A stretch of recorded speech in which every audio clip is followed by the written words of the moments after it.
Okay, hi.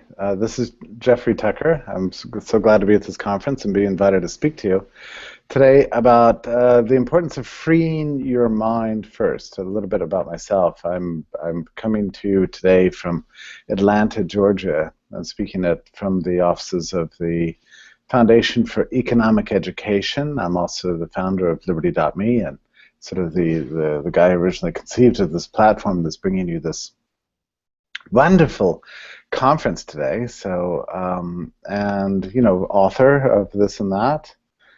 Um, lots of books, lots of articles. You can find out anything you want about me with a quick Google. So, I think I've got a social stream that runs jeffreytucker.me all the time. It's not a site I manage. It's just something that just rolls itself.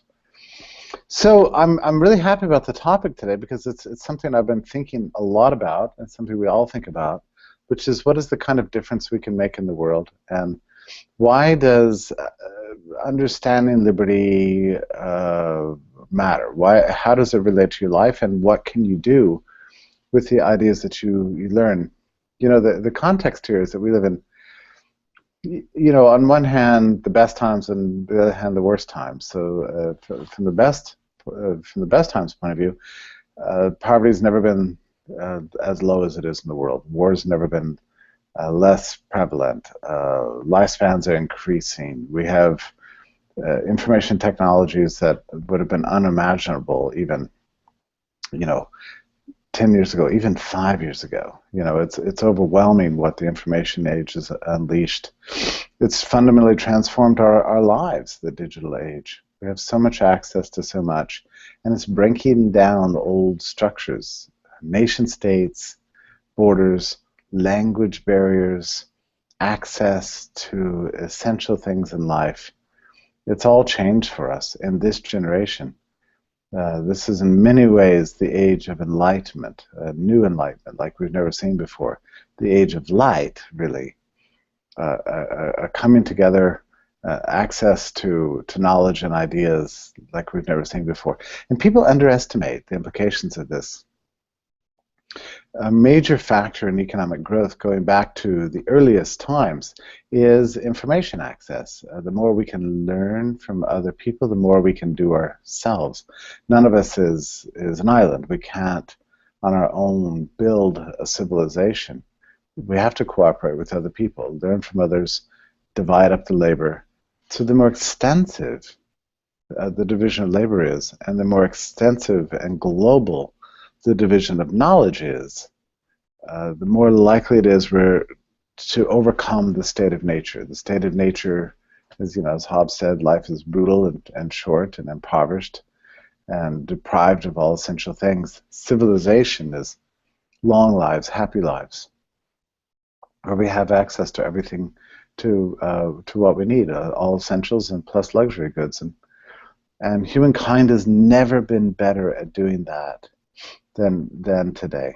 And the age of information that we've seen unleashed on the world, really at about the turn of the millennium, has been an awesome thing to behold. And it's made us see what's possible. It's helped us understand for the first time fully that systems are self-organizing, that we don't need central planners in the world, that we don't need authorities on the top, from the top, dictating and designing and badgering and controlling. That society contains within itself the capacity for its own self-management. I just look at any platform you want to online, something like the Reddit community. You set up the community, and with some good admins help, you can devolve the management of this massive, endless, ever-growing platform down to the people who really care about it, to the owners themselves. And the thing can be self-enforcing without the use of coercion. It's a beautiful system. We've seen it with Amazon, with endless amounts of online retail, which 15 years ago, people said, oh, this is a terrible thing. It's never going to go anywhere. And now we've seen that commerce is possible on the internet. It works. It's self-policing. So many exchange relationships in the world today work through reputation, not through coercion, not through the enforcement against non-compliance, not through tasers and guns and jail cells and life sentences and death sentences and tortures, but through gradually helping people see that developing cooperative relationships with each other can acculturate us all to contributing value to making the world a better place, finding value from each other and contributing it ourselves. These systems on the internet have been self-ordering spontaneously without any kind of legislative help whatsoever. In fact, legislation and governments have done exactly the opposite. They've tried to inhibit the development of the digital age for obvious reasons, because the digital age is making their world that they constructed in the course of the 20th century seem anachronistic and pointless. And it's a problem for the ruling class around the world. We live in the age in which the nation state is breaking down gradually in its power, its authority, and its prestige. And we've got a whole generation being raised in a world of their own creation. You know, everybody's smartphone looks and operates different from everybody else's because of the suite of software that you can download on it and use it differently. And it's been a remarkable thing to watch. The app economy grow. It wasn't anything that anybody planned. There was no legislation that caused the app economy to come into existence. All that happened was an open source platform was developed by Google and given away for free, and developers from around the world were invited to contribute to making it wonderful, and that indeed has happened. And now we have millions of apps available, and they're growing by the day. And increasing amounts of our lives are being how do you say, animated by or governed by our access to these applications, mobile applications, not governments, not public services, but digital applications that are helping us communicate and regulate our lives better. So that's the good side. The downside we're seeing before our eyes in the last several weeks. Reactionary forces in the world. People that resent the modern world, engaged in terrorism, governments that continue to fall back on old methods of command and control. And these two sides work together in a way. One feeds the other, and back and forth again. Yeah, look at the Paris attacks. It's a great case in point. Just like 9/11 in this country, people always think of these attacks as having happened in a vacuum, like life is going along normally, and then just some crazy people just want to blow others away. Without considering, the last 25 years, the war on terror really goes back longer, really 30 years, with imperial conquests of the Islamic world, where the U.S. has purported to have the right and the skill and the knowledge to manage other people's lives, other people's countries, decide who rules them, who doesn't, what their policies are. And it's fed a massive amount of resentment, huge population dislocations, massive murder, and terrible impositions on people that just want to be left alone. And it's fueled a kind of resentment and a kind of desperation. And this is the soil that has bred this kind of terrorism. And then atrocities happen, like in Paris or in 9/11, and we're shocked by it, and governments respond. They respond by cracking down on their own citizens, taking away their freedom of assembly, their freedom of speech, breaking down doors, confiscating weapons, taking away civil liberties, surveilling the population and their communications, and so on. And so, you have on one hand governments, on the other hand terrorists, and they're both trying to coax each other into egregious actions. both substantial enemies of the human liberty that that's breaking out all over the world that I described earlier. They both have a investment in stopping the future and rolling back all the progress we're making. It's very frustrating to watch, and I'm sure you feel it every day.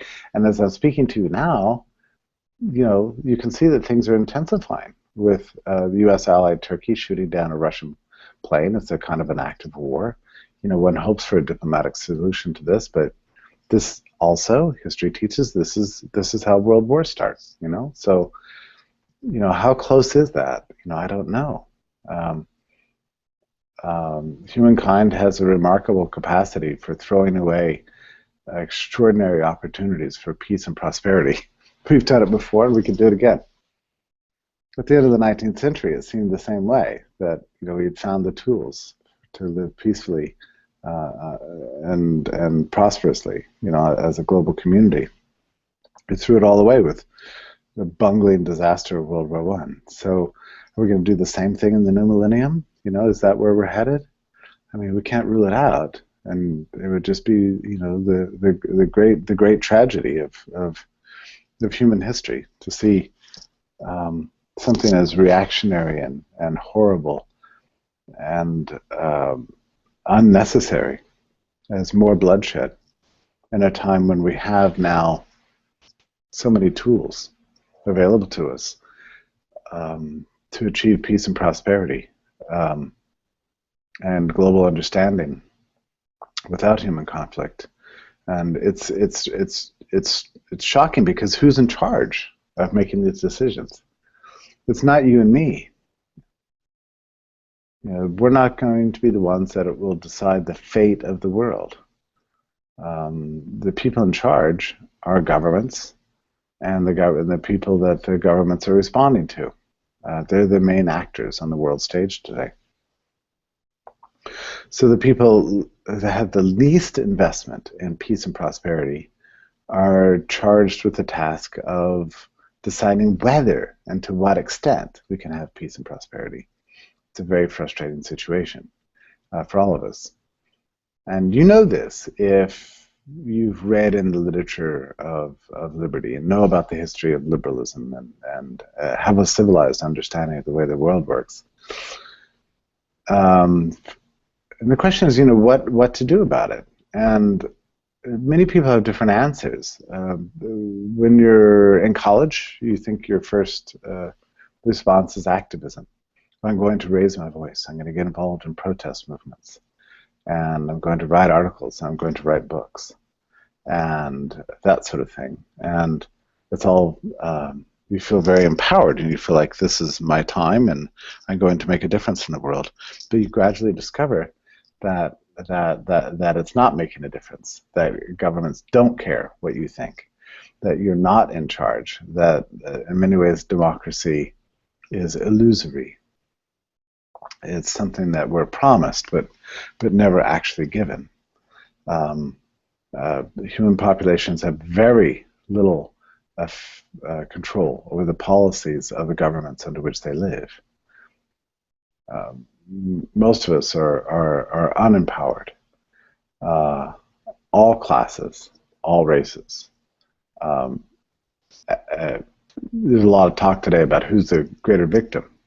Well, in many ways, we're all victims. We're all victims of overweening, powerful states that promise us that we can have some influence over the world, and then ultimately deny us that influence, and it comes right down to it. So that can be depressing, and it can be frustrating for people. I've seen so many people start off life with this sense of optimism and empowerment, and hope for change, only to discover as the years go by that they have fewer and fewer opportunities for this, and they come to despair, and they get bored, and they get feeling as if their voices don't matter, and they drop out and become cynical. I don't think that's a good solution. I just don't. As long as I live, I'll remain an idealist and an optimist. And I think the solution here is something I've gradually come to over the last several years, and it comes down to looking carefully at two great thinkers, I think, in the history of 20th century liberalism, and understanding their works and their attitudes, and adopting them. Uh, and the two thinkers I'm referring to are Leonard Read, on one hand, who's the founder of the institution I'm sitting at right now, the Foundation for Economic Education. The second one is Ayn Rand. They both wrote about the same time. They were active starting in about the late 1940s. And they're very different thinkers. Most people wouldn't put Rand and Leonard Read in the same category. Rand, the famous prophet of selfishness, the champion of ethical egoism, great defender of what she called selfishness, And Leonard Read, a broad-minded classical liberal humanitarian, who celebrated all the old virtues, had no interest in reconstructing philosophy itself. He just was interested in a world of freedom. His slogan was anything peaceful. If you just permit anything peaceful, then you're going to maximize human creativity, generosity, benevolence, love, create a civilization of love. That's what he wanted through human liberty.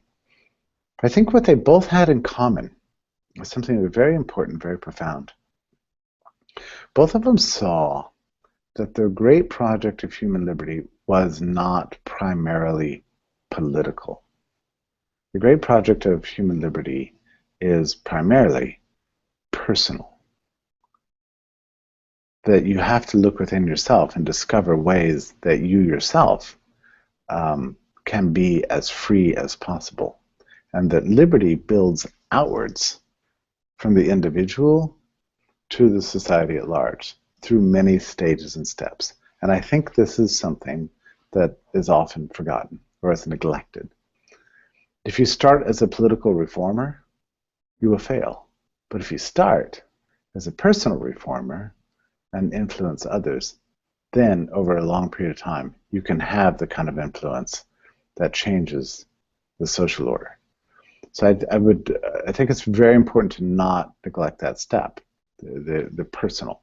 This is one of Read's messages, and he never stopped emphasizing it, the importance of self-edification, self-management, of self-education, and personal life cultivation. Rand, for her part, she was primarily a novelist. And she would never even put pen to paper until she could figure out the way in which she could personalize, individuate the message of her books. So, for example, Atlas Shrugged, she wanted to tell a story of a thriving commercial social order that was gradually being destroyed and strangled and killed by an overweening government. But she wouldn't tell that story until she could figure out some plan for the individuals who were being harmed and who understand what was going on to do something about it. So her plot device was a strike of the capitalists against the planning class. It's brilliant. It's brilliant. Sometimes awkward, and it's the way she deployed it, but it was brilliant, because you leave that book with a tremendous sense of, I'm going to make a difference. I'm going to make a difference in my own life, and I'm not going to put up with the nonsense. I wasn't born a slave, and I will not be a slave. I'm going to find a way. She was the right one to give this message too, because she in her own life was born under Soviet communism, daughter of a bourgeois commercial family. I was probably destined for the Gulag if she had stayed there. But she kind of scraped her way out. She figured out a way to lie herself, into a ticket to the United States to come study film or whatever. And she defected, as a relatively young girl. Landed in Chicago to stay with family, didn't like it there, took a trip to Hollywood, penniless, started as a writer, worked her way up, learned everything she possibly could, very ambitious, and became, without any kind of advanced education, and a second language, her second language became, I guess you could probably say, the biggest selling novelist of the 20th century. It's certainly one of the biggest, most influential philosophical voices of the 20th century. You know, having started life destined for calamity, obscurity, and failure, she achieved remarkable things. So she was a good one to write this story um, about freedom being ultimately a story of what you do with your life, not a story about what governments do to you. Leonard Read was in a similar situation. He was a grocer in Michigan who started a business, a grocery business that was awesome for a few years until he was outcompeted by big box grocery stores that were just getting their start in the 1940s, and his business failed. He moved to Los Angeles and worked his way up in the Chamber of Commerce as a kind of a prophet of free enterprise and a person who resisted New Deal planning measures and government impositions. During the war, he hatched a plan to start a new think tank, a new research institute that would be dedicated to spreading this message of human freedom, that human freedom is the soil, the firmament that gives rise to beauty and prosperity in the world. And so in 1946, he moved to New York and established the first freedom-oriented think tank in the world, and now there are thousands of them all over the world. But he was the first, and he had a great vision. He left us with a beautiful literary legacy, 30 books or something like that, and most importantly, a brilliant intellectual legacy.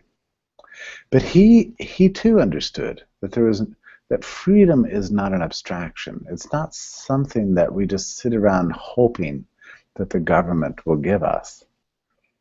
That way lies frustration and disillusion. Freedom is something that we have to claim for ourselves. So let's look back at Rand and Read and see what kind of advice they gave us. I'll list through a few certain points that I think are just extremely important. That's something we need to think about every single day as we try to lead ever freer lives. First of all, you have to believe it's possible. You have to believe that you can make a difference. Maybe not in politics. Maybe not in war and peace. Maybe not this year. In the macro world, but there's a world that you can control every single day, and it's your own world, and the most important part of that world is your own mind. Those things you can control, and you can find freedom through self-improvement, through intellectual understanding, and through life change. That's a message that they never tired of giving. And they inspired millions upon millions of people through this message. Not about political change as the first and only priority, but political change as the outgrowth of cultural change, and cultural change as the outgrowth of individual change. In any case, the one unit in the world that you can control, it's not everybody else. We shouldn't even aspire to do that. And it certainly isn't politics. Politics is walled off from us. We don't have access to it. We do have access to what we do with ourselves. This, through self-improvement, lies personal empowerment and the achievement of freedom in this life. So what does that require? First of all, I think it requires a real wisdom and understanding, and that can only come from not accepting the claims of states that there's only two ways to think. In the United States, you're invited to be a red or brown. That is a socialist or a fascist, or possibly a green is maybe another alternative. You can be a Republican or you can be a Democrat. You can support Sanders or you can support Trump. You can support the blue states or the red states. And ideology is pre-packaged for you. You know, you're given like it's like you go to a lunch and you can get a turkey or a ham sandwich. You know, it's like which sandwich do you want? And there's no other options. You know, and if you believe that and you buy into that, um, you will never truly be free because it's a lie. It's not true. You don't have to cheer for Team A or Team B. There is always a third solution, which is political independence and thinking for yourself. You don't have to choose teams as if you're watching a football game. You know, you're going to support the Pack, you're going to support the Raiders. You know, I mean, that's not the way politics is. And if you think of it that way, you'll never quite see the truth. You have to. Very first step is to dispense with the sort of Team A, Team B mentality, and realize that both sides have something to say, and both sides have something good to say, and both sides have something very evil that they want. And you don't have to accept them in total. You can pick and choose what you want. That requires some reading and some thoughtfulness. But you can get there. And I'd say it's the very first step to true wisdom. The next step is to read broadly, I would say. You know, I think Liberty.me has a vast amount of literature up on there. I think we have probably close to 150 books. They're all very carefully selected for you. Really the best of the best literature. Sometimes we spend so much of our time reading our Facebook, reading Twitter, reading the latest blather on the internet, you know, that's coming out. And it's not actually feeding our minds. It's very good. Just go to Liberty.me, download, you know, any number of wonderful books. They're all been chosen very carefully with a mind to really giving you the kind of wisdom that's essential for good life management. And sitting down with a good book is astonishingly good therapy. Another way is to take control of the parts of your life that you can control. Do you remember that, you know, Steve Jobs used to say that the people who make a difference in the world are those who don't accept the world as it is, but set out to seek to change it in ways that they have power over. Entrepreneurship is a major way. What you do in your job, you know, every single day, you can make beautiful things that don't exist. Right now, you can make them come to exist. One of my proudest things I've ever done is oversee the construction of Liberty.me. I mean, this is a website that didn't exist 5 years ago. Now it's making an enormous difference in people's lives and changing, and giving rise to new voices. I think it's been an enormous accomplishment. No, it hasn't overthrown governments of the world, but that's not the goal. The goal is to lead to freer lives, and I think the platform has achieved that in many ways. Another thing that I think could make a big difference, besides, you know, independence of mind, a good reading program, and thinking about your life and your profession in an entrepreneurial way, is to not allow governments and the kind of social conflicts that they create to govern or change our social interactions. By that I mean, you know, I think it's really important to not find yourselves in the kinds of conflicts that governments feed off of, the kinds of personal conflicts between races, between sexes, between language groups, between ethnicities, between religions. You know, right now we're, you know, in the United States, everybody's being encouraged to, you know, sort of have a day of hate, you know, for Islam, for example. Well, it might benefit you to, you know, if you're feeling this way, to go down to a local mosque or to Islamic center or something like that and befriend a Muslim just to come to understand the faith and try to look at the world from another person's point of view. That's achieving friendship is sometimes a revolutionary act in times when governments are encouraging conflict. Just the simple act of friendship being gracious towards others, developing a broad range of networks of of supporters and friends that you can rely on. It's very important. This is another thing that Liberty.me has done very, very well. It's cultivate these kinds of personal friendships. It's also, I'm very proud of that fact. Um, so this is very important to live a life of broad-minded peacefulness towards others is a way of, of, of finding freedom in an unfree world too. Using new technologies, cheering on entrepreneurs in our world, being a defender of the rebels, you know, these are all ways that you can achieve a greater degree of freedom. Now, some people take this very, very far and have done things like leave the country, immigrate to another place. I personally haven't done that, and I can't actually see doing that.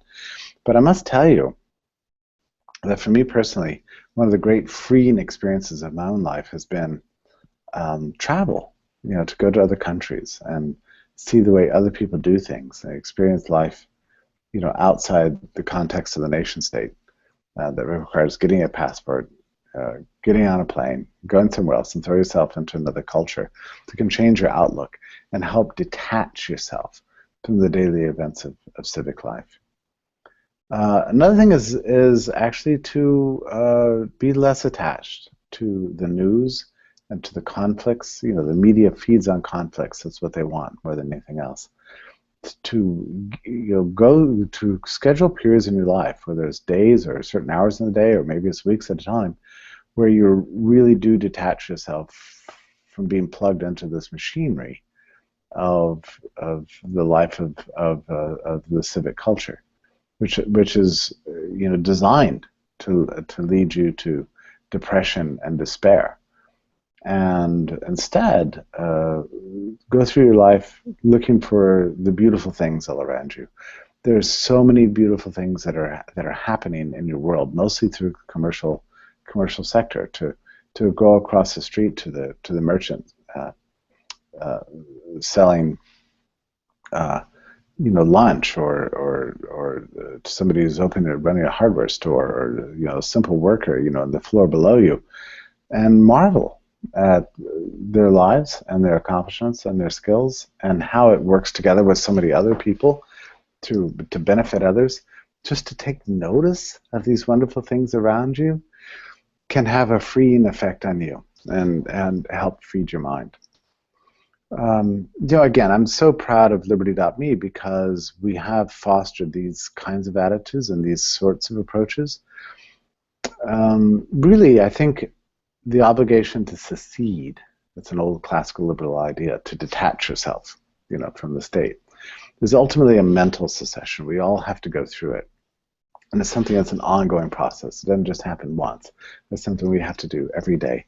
Stay independent, stay smart, stay realistic, and be concerned above all else for your personal freedom, because it's the best way that you can benefit the world going forward. You never know when the opportunity is going to come along for you to make a real big difference in other people's lives, but you can't make that difference unless you've done it in your own life first. Okay, I see that I'm just out of time, so thank you so much for letting me come and have my big thoughts on liberty in modern life today. And I'm glad to take any questions you might have. Not entirely out of time. The floor is yours, but we did have some questions starting to come in. Let's see.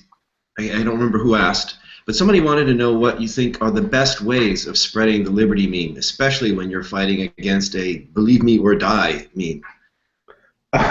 Yeah, I don't know if you've noticed this, but ever since the Paris attacks, social media out there has become almost insufferable. I mean, it's become just an unbelievable brawl, every single day.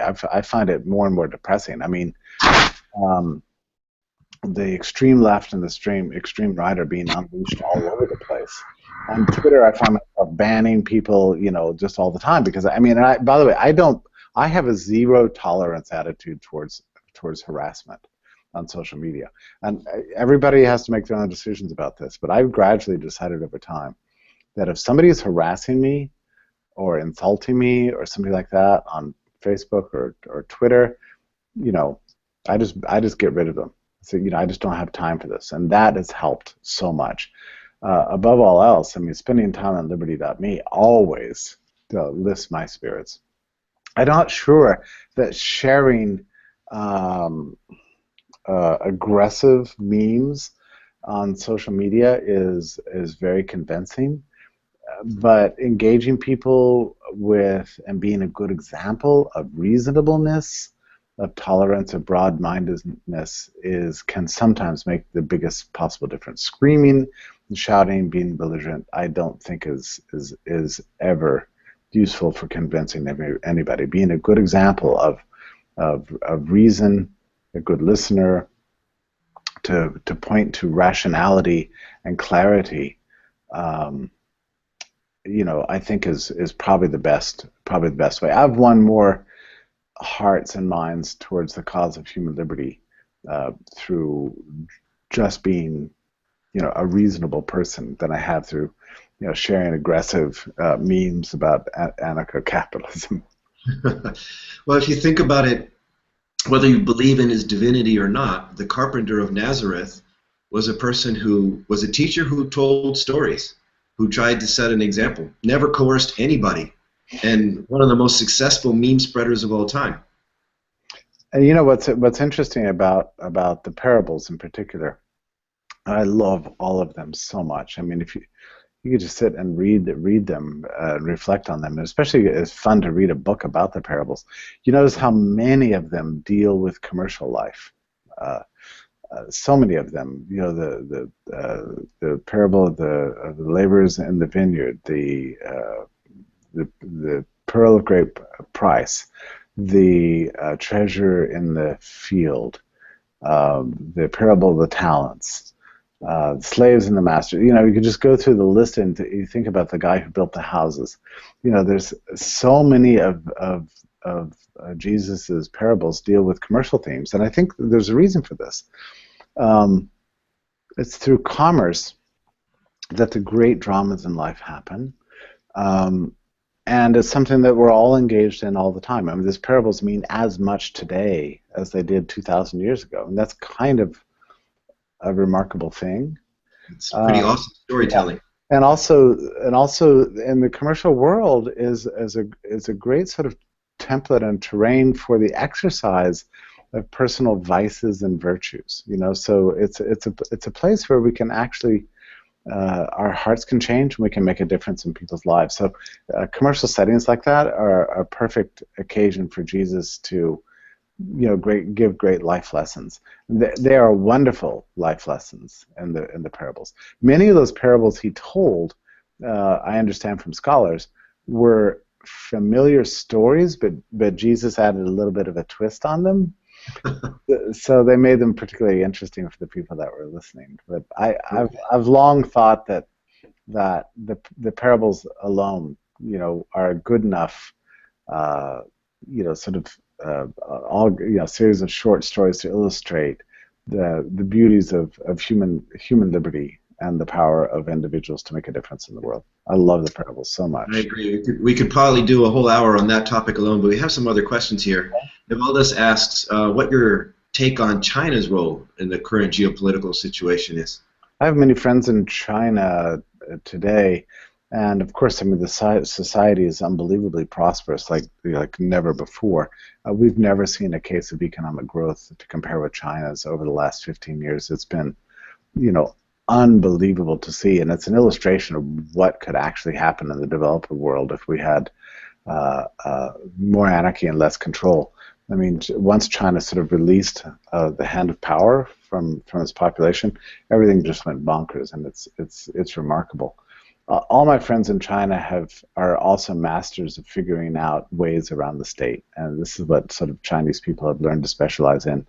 There's so many. Google is banned in China, and Facebook is banned in China, but it doesn't stop Chinese citizens from using Google and Facebook. I mean, they're all over the place.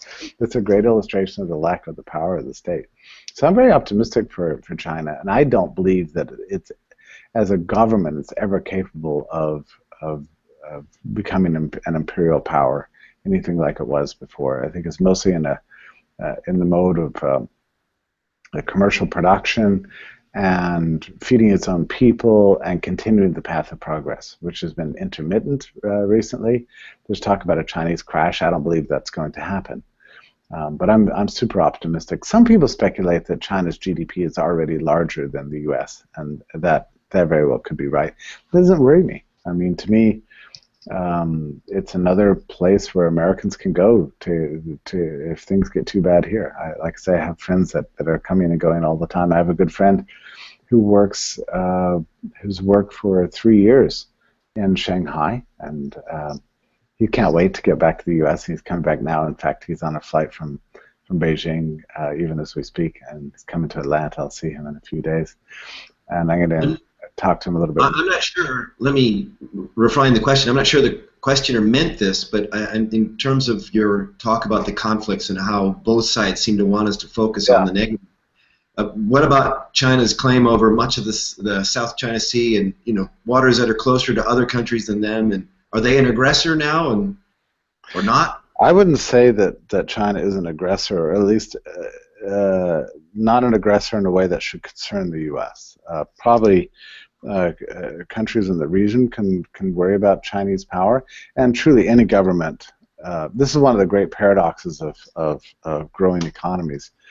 The more people, the more money that people get, the more money the governments get too. And the more money that governments get, the more trouble they can cause. So yeah, I can imagine that China could be a problem, but I don't think China's a problem for the U.S. People talk about things like software piracy and all this kind of stuff.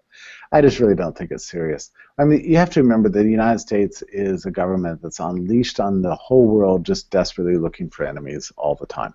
And if it's not Islam, it's going to be the Chinese. If it's not the Chinese, it's going to be somebody else. So there's just no end to it. So I don't tend to believe claims about perfidy from China when they come from the U.S. government. In fact, I don't believe anything the U.S. government says. So a pox on both their houses. Yeah. Changing gears, we have a question about your admonition to go out and look for the beauty in the world. This actually dovetails perfectly with something I said yesterday. But we have somebody asking, how do you do that when there's so much ugliness, so much dark out there? How do you find the light? Well, how do you tear your attention away from these horrifying negative things? Well, I think a lot of it starts with an intellectual understanding of economics. Actually, I mean, I could walk into the malls in Atlanta, and I marvel at just the fact that they exist. Remember the state of nature again. The state of nature is grueling poverty, plagues, death, war, violence, deprivation, suffering. When you see prosperity, that's a beautiful thing. It means that people are cooperating, people are letting their imaginations run wild, and coming together as a community to do marvelous things. And there's so many settings where you can see this, whether it's at the local mall, somewhere on your own street, birthday parties. I mean, tomorrow's Thanksgiving in the United States, and it's a great opportunity for celebrating the arrival of plenty, family, commerce. All these things emerge in a sense in an unplanned way. Again, none of this stuff is made possible through legislation by governments. It's made possible by people exercising what freedoms they have to be creative. And if you just sort of think about that, simple things become absolutely beautiful and marvelous in your own mind. And you can feel that it's a change that's happening as you look. It's just a matter of opening your eyes up and looking at things in a different way, and you can feel inspiration. I mean, I feel this when I walk into large sporting goods shops or whatever, and I'll sometimes just stand there and count the amount of, do figures in my own mind about how much revenue, or rather how much inventory they have to have, take a risk on the speculation that somebody's going to be able to walk in and be enticed by that ore or that bike or that football or that pair of shoes to buy it, but they have to make this speculation ahead of time, and it's this sort of act of benevolence. It's this outward facing act of social love that leads stores and managers like this to kind of accumulate this sort of revenue and offer it to other people in the hopes they can entice others to exchange the money for their goods. I mean, every exchange is a kind of an act of love. And just to step back instead of just rushing in on Black Friday and just grabbing your stuff and going, just stop and think about what's going on here. We have a beautiful system that relies on voluntarism, on benevolence, on tiny acts of love, billions and trillions a day that accumulate to building a beautiful life for ourselves. And just to stop and look and think about that and have special appreciation for the people on the other side of the counter can bring light to a dark day. My favorite example of what you're talking about just now is when we go to a restaurant. Any restaurant around the world, they bring you food. They give it to you. You eat it before your wallet comes out of your pocket. Yeah. They extend a sort of microcredit. They extend a trust. They assume that you're going to have the integrity to pay for their food and their service. And it happens all the time. That's the default mode. I love it. We have another question here. Yeah. Mm-hmm. Have you noticed any link between mental health, or what you might call mental adulthood, and libertarian mindsets? Or is that well, sometimes premise? Well, sometimes if you follow the libertarian groups on Facebook and Google Plus, you wouldn't think so, right? But I do tend to think so. The problem is, libertarianism is not an end point. It's something that's essential, I think, to seeing the world clearly and having a good life. But then you have to take the next step and actually apply it towards having a good life. It's not just it's not a stopping point. It's not something that is your life. It's something that prepares the ground for living a much better life. And if you look at it like that, then I would say yes, a sort of a libertarian outlook is absolutely essential. But I think it's a mistake to become overly politicized in your life. Not everything is politics. Libertarianism can shed light on a life well lived. It can prepare the ground, but then you still have to take the extra step and apply it and live a big, beautiful life. And I would say if you take that perspective, you'll live a happier life than anybody who's relying on government to create a world for yourself, because that is a sure path to despair and destruction. Okay, well said. A completely different tack here. We have a question on your thoughts regarding income inequality. Is it an issue? Is it a problem that CEO of Microsoft makes 615 times the median worker's salary? And so I don't think that, put in that way, that is a problem. I mean, the CEO is just an incredible job. It's something I would never accept on a company that large. I mean, the CEO job is very strange because you get blamed for absolutely everything that happens. It's true you get credit for everything good that happens. You're going to catch all blame for everything that happens. But the lives of tens of thousands of people, are sort of rest on your shoulders. I mean, the responsibility is just awesome. And never stops. I mean, this is a gigantic job, and these salaries are basically decided through competitive bidding. No CEO is paid more than stockholders want him to be paid, or her. The point is to keep him or her away from accepting the next best bid. So there is a competitive market for CEOs, and I don't think that's a problem. Plus, you could pillage every CEO in the country and run the government for probably 2 minutes or something like that. I mean, it's really not that big a deal. On the other hand, I do think that a pure market economy would lead to much less income inequality than we have today.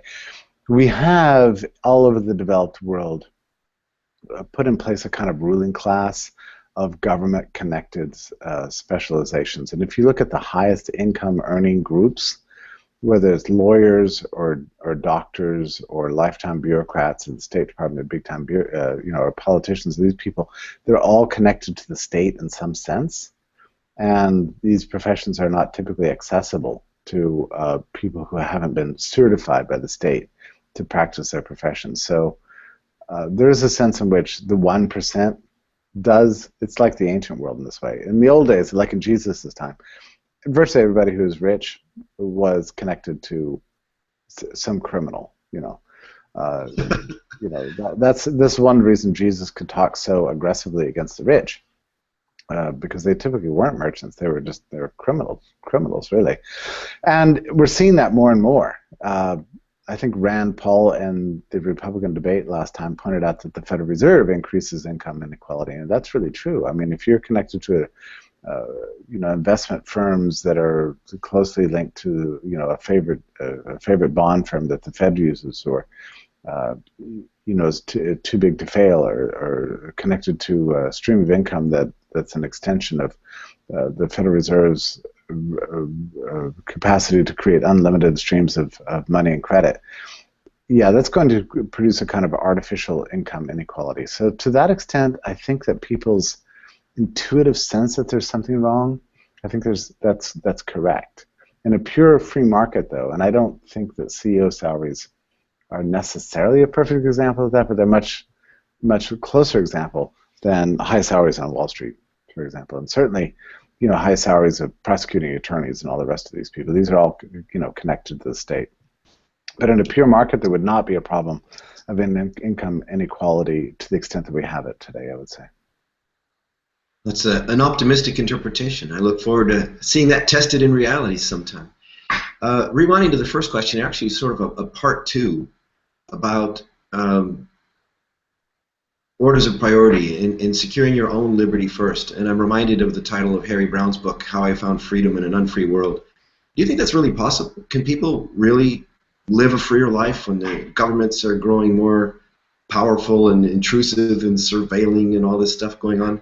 Are we actually on the doorstep of Big Brother?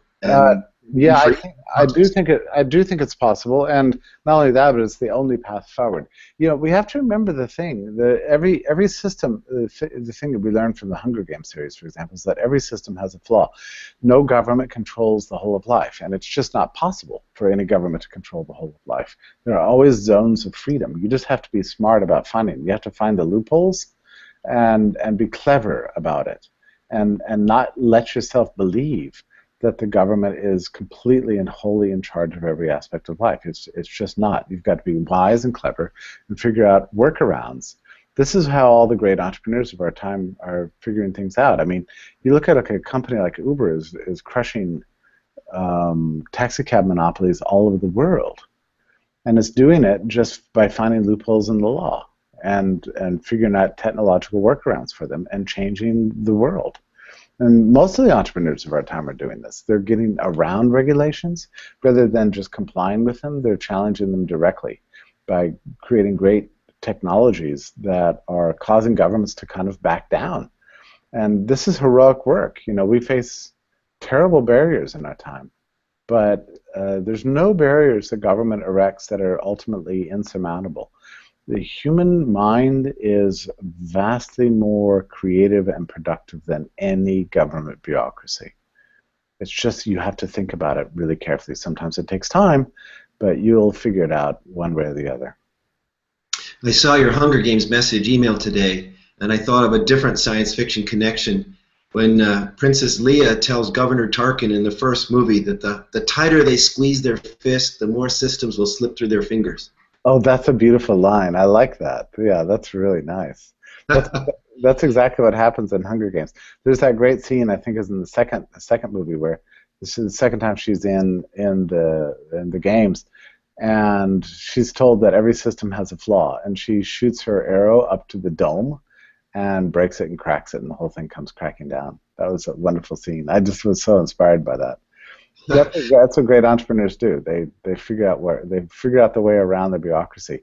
In the 19th century and before, most of the barriers we faced were sort of were provided by nature. There were things like disease, pestilence, locusts eating crops, short lives, a lack of food. I mean, natural disasters. These are typically not the barriers that are stopping us today. Our barriers are more political and bureaucratic. So they offer a different kind of challenge. But every time, and all times and all places, offers barriers to our own personal success. We just have to figure out what they are and use our wits and build a better world. We can't let them stop us. I mean, you're born in this world to make a difference. You have one life to live, and it's a life that you can make smart and clever and free. So absolutely. I agree. Is it just me, or is it just us, or is there actually a trend in popular literature these days? I mean, it occurs to me that the Harry Potter books are profoundly revolutionary. You know, the heroes take their education into their own hands. Forget the Ministry of Education. We're going to educate ourselves, and ultimately, the students, by eschewing authority, save the world. Yeah, this is a ongoing theme in popular literature. I mean, all the most popular movies and books, yeah, explore this theme, and this is the reason. It's because every country in the world is afflicted with a terrible nation state that's incompatible with the way we want to live today. So we all dream, of freer lives, and sometimes these dreams can't be stated in political op-eds because you get in trouble. So you write it in fictional form, and go to the movies and have good fantasies. I think it's a good prelude to the dramatic change. You think about it.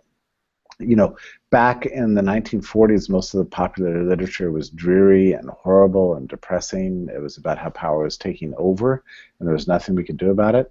These days, the literature has exactly the opposite theme. Power has already taken over. Now, what are we going to do about it? And that's the theme that animates most popular fiction and movies today, and I think it's awesome. That's a great point to wrap up on. We're out of time, so let's finish this on that very upbeat note and encourage people to embrace the positive messages that are resounding now in pop culture. Wonderful. Well, thank you so much for having me. I enjoyed talking today. Yeah, thank you very much, Jeffrey. Have a great afternoon, I guess, where you are, and That's good afternoon. day, good night, everybody else out there. We'll see you tomorrow. Remember to click on the links for each talk and join the discussion on Liberty.me afterwards. We'll look for you there. Bye bye.